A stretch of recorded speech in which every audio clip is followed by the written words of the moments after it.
So I'll try to be brief so we can leave a bit of time for discussion and questions afterwards.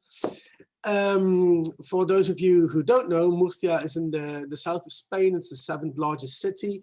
We have almost 500,000 of inhabitants, and it's service-based with still a strong remnant of agriculture. Murcia was also selected the best smart city project in Spain in 2017, which received 17.5 million euros in ERDF funding, which is now being implemented, was implemented over the following 3-4 years.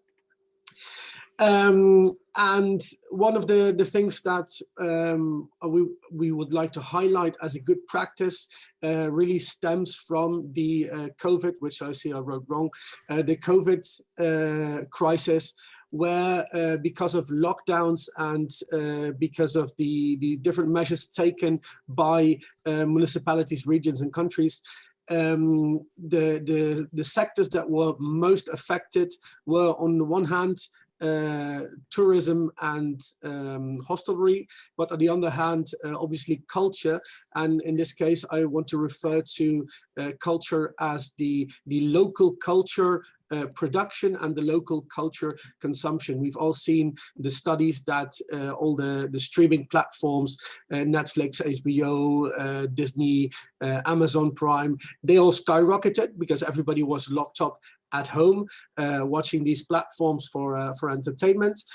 Different countries have had hard lockdowns in the sense that people were only allowed to go out for the basics, the essentials, which put a dent into the local culture production and consumption, as I said, which for us is a very important part of Murcian society, as I think it is in many municipalities. And our mayor, the mayor or a previous mayor, in April of 2020, declared culture to be one of the essential services of the city, because of the amount of people and really the amount of money that transitions through that sector and related sectors. And people were becoming quite desperate. On one hand, the artists and the creators, but on the other hand, also the people, because in the end, culture is like one of the basic human rights when you take away food, shelter, and security. And on the other hand, it is very related to the local identity. So to not lose yourself into the globalism, you need to promote and sustain local culture. Which is why we developed a platform called Oculto.tv, which you can visit whenever you want, which is the first audiovisual digital platform in Spain, and as far as we know in Europe, to showcase culture and cultural heritage from local productions. In this case, our platform is also open to the rest of the municipalities of the region, or even national or international productions, but that was not the basic, so the primary goal we set out with. So we developed it during 6 months. The idea was for it to be intuitive, visual, modern, and accessible. Some of the principles coincide, obviously, with what we've been working on for the last half a year. And what we wanted to achieve was, because this was thought about in the lockdown, but what we wanted to achieve is when everything goes back to normal, or the new normality, as people like to call it, that will be compatible with the programming, the cultural programming that we have in physical centers, or even in the streets, as street actions. Which means that this is, for us, this is just one more cultural center, but it takes place fully digitally.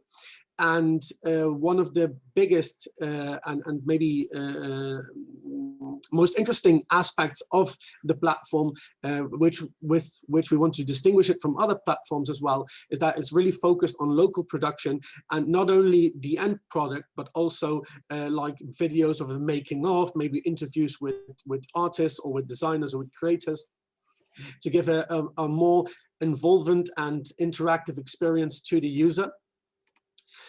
How does this link to our optimized talent declaration principles. Well, concerning digital interaction, it is a platform. People can make their own user account. You don't have to, but you have the possibility. Once you do this, you can interact in various ways. You can interact between users, you can interact with the municipality, and we are even scheduling special sessions with creators, because they're obviously not going to be available 24 hours a day, 7 days a week. But it's really, it really has a interactive side to it as well. Concerning security and usability, as I said, the design principles were to make it as intuitive as possible, and both what we'll see in the end of the privacy and the security, it's up to date with all regulation and all, and it's a very modern program we're using. Reduction of the administrative burden is not really a thing that this platform is focused on, but still having a very functional platform, very intuitive and very easy to use. Obviously, it doesn't create more of a bureaucratic slump for us. The citizen engagement part was very important. We engaged both stakeholders and people that we thought would be the end users of this platform, as did we interact heavily with sector stakeholders, the artists, the creators, and the designers that were probably going to provide the content that we're going to showcase on this platform. Data protection is up to par, and the complaint mechanisms, well, the platform has a way of contacting the municipality about functionality, about errors, about troubleshooting, and also it's under continuous review to make sure that it improves itself, that it learns from the user interactions with the platform. And what I have to say is that hypothetically, anyone could submit content to be showcased on the platform. It has a variety of categories. For example, visual arts, audiovisual arts, digital art. We have expositions, we have theater, we have a lot of different categories. And the results that we've obtained with 3 months of implementation are over 15,000 registered users. As I said, registering for using the channel is the platform is not mandatory. Over 500,000 reproductions of the content that is present on the platform, with over 60 days of content visualized. And you can imagine that there are clips that last maybe 2, 3, 4 minutes, and there are like documentaries that last for an hour and a half. People from 53 countries have visited our platform. There are currently 700 items that can be viewed, and 350 awaiting review.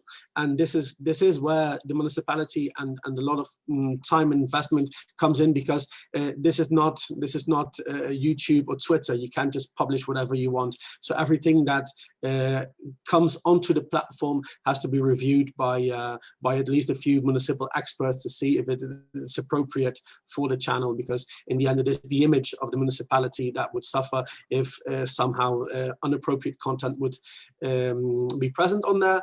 And as I said, well, 20 specific channels. We even have a few European projects that have their own channel to share the interviews or explanatory videos that we've made. One example, for example, is Murcia Tres Culturas, which is a annual festival of culture, because Murcia was it had a time where both Christians, Jewish people, and Muslims co-inhabited the same city without any trouble at that time. So that's a local festival that repeats every year, and it has its own channel on the website. So that this year, when we couldn't organize any activities in the public domain, well, we had a few documentaries and for a few explanatory videos present there, so that people could still enjoy a bit that festival that we have each year. And it's just one of the examples that I could give. And with that, I conclude my presentation. If anyone wants to ask something, make a comment, or I'd even dare say when we finish at 12, just take a look at the platform itself. I think you'll find it very interesting.